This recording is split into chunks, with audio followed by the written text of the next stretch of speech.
నిత్యము పరిశుద్ధుడు పరిశుద్ధుడు పరిశుద్ధుడని గాన ప్రతి గానాలతో స్తుతింపబడుతున్న మన దేవునికి స్తోత్రం చెప్తాం.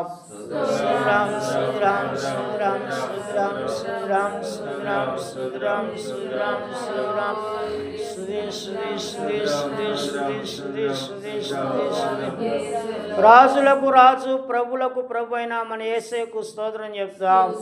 శ్రీరామ్ శ్రీరామ్ శ్రీరామ్ శ్రీరామ్ శ్రీరామ్ శ్రీరామ్ శ్రీరామ్ దహించు అగ్ని అయినా మన పరిశుద్ధాత్మ దేవునికి స్తోత్రం చెప్తాం. శ్రీరామ్ శ్రీరామ్ శ్రీరామ్ శ్రీరామ్ శ్రీరామ్ శ్రీరామ్ ఉదయకాలమున మనకు జీవాన్ని ఆయుష్నిచ్చి దేవుని స్తుతించుటకు కనపరచుటకును ఆయన కృపతో మనల్ని జ్ఞాపకం చేసుకున్నాం. మన దేవునికి స్తోత్రం చెప్తాం.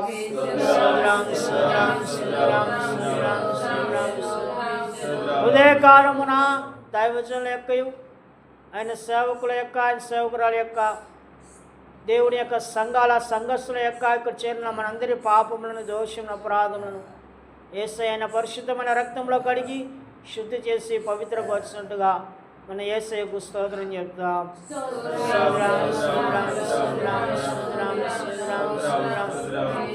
దేవుని యొక్క సేవకులలో ఆయన విశ్వాసులలో మరి తన బిడ్డలలో ఇంకా పరిశుద్ధాత్మ అభిషేకం లేని వారికి అన్య భాషలతో అగ్నితో బలమైన పరిశుద్ధాత్మతో అభిషేకించినట్టుగా మన దేవునికి స్తోత్రం చెప్తాం.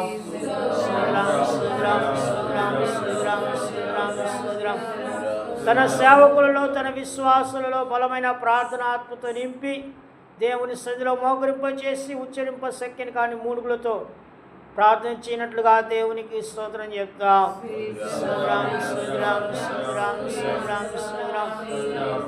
ప్రతిరోజు దేవుని యొక్క సేవకులు ఆయన విశ్వాసుల బిడ్డలు దేవుని వాక్యం చదువుకుంటూ ధ్యానిస్తూ ప్రకటిస్తూ దేవుని వాక్యం అనుసారంగా నడిపించబడినట్లుగా మన దేవునికి స్తోత్రం చెప్తాం.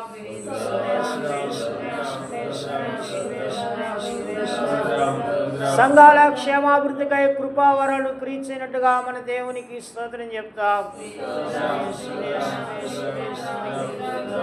ఉదయకాలంలో దేవుడు తన యొక్క సేవకులను తన విశ్వాసులను ఇక్కడ చేరున్న మనందరి తల మీద ప్రభు తన చేతి నుంచి దినదీవులతో నింపి అబ్రహాము గారి వలె పర సంబంధంగా భూ సంబంధంగా మహిమ ఐశ్వర్యం గొప్పతనంతో అన్ని విషయంలో ఆశీర్వదించి దీవించి తోడుగా ఉన్నట్లుగా మన దేవునికి స్తోత్రం చెప్తాం.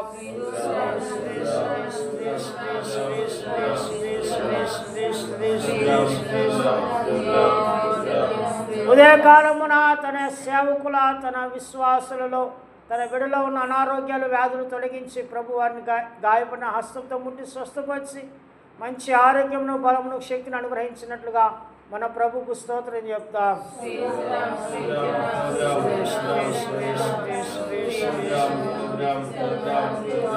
తన విశ్వాసుల అప్పుల సమస్య విడిపించి ప్రభు ఆర్థికంగా సహాయం చేయనట్టుగా దేవునికి స్తోత్రం చెప్తాం.